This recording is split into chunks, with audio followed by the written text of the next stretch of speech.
ريفري نو فير ظالم ظلم مبين আর্জেন্টিনার দালাল ওরা, রেফারি একটা জালিম। পবিত্র কোরআনের আয়াত হাসবুনাল্লাহু ওয়া নিমাল ওয়াকিল, حسب الله ونعم الوكيل। অর্থাৎ আল্লাহই আমাদের জন্য যথেষ্ট আর তিনিই সর্বোত্তম কর্মবিধায়ক। কতটা কষ্ট পেলে এমনটা বলতে পারেন মিশরের ফুটবলার মোস্তফা জিকো। তিনি আরো বলেন, আমাদের পুরো জাতির স্বপ্ন নষ্ট করেছে রেফারি।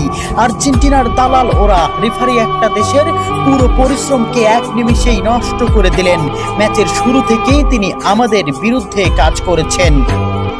চোখের জলকে সঙ্গী করে আটালান্টার সবুজ ঘাসে পড়ে থাকেন মিশরের স্বপ্নবাজরা। ৩-২ গোলে শেষ তাদের বিশ্বকাপের যাত্রা। ম্যাচে ফ্রাসোয়া ল্যাটিক্সিয়া রেফারি হিসেবে দায়িত্ব পালন করেন।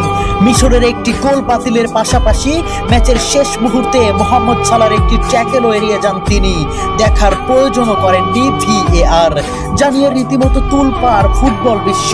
ওই কাউন্টার অ্যাটাকে গোল করে আর্জেন্টিনাকে এগিয়ে দেন অ্যানজো। শেষ পর্যন্ত মিশর হৃদয় ভাঙ্গা হারকে সঙ্গী করে মাঠ ছাড়ে। ম্যাচ শেষে সংবাদ সম্মেলনে রেফারির কড়া সমালোচনা করেন হোসাম হাসান। তার দাবি, মিশর ন্যায় বিচার পায়নি। একই অভিযোগ করেছেন মিশরের হয়ে গোল করা স্ট্রাইকার জিকো।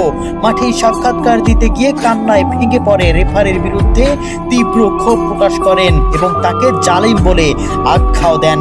জিকো বলেন, রেফারি আমাদের প্রতি অন্যায় করেছেন, সে একজন জালিম। এ সময় তিনি পবিত্র কোরআনের আয়াত হাসবুনাল্লাহু ওয়া নিমাল ওয়াকিল, অর্থাৎ আল্লাহই আমাদের জন্য যথেষ্ট আর তিনিই সর্বোত্তম কর্মবিধায়ক।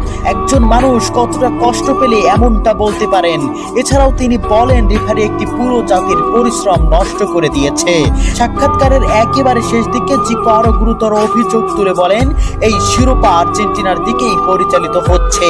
তার এই মন্তব্যের পরপরই সম্প্রচার হঠাৎই বন্ধ হয়ে যায়। প্রিয় দর্শক, আপনাদের কাছে কি মনে হয় মোস্তফা জিকোর কথাগুলো কতটুকু যুক্তিসম্পূর্ণ?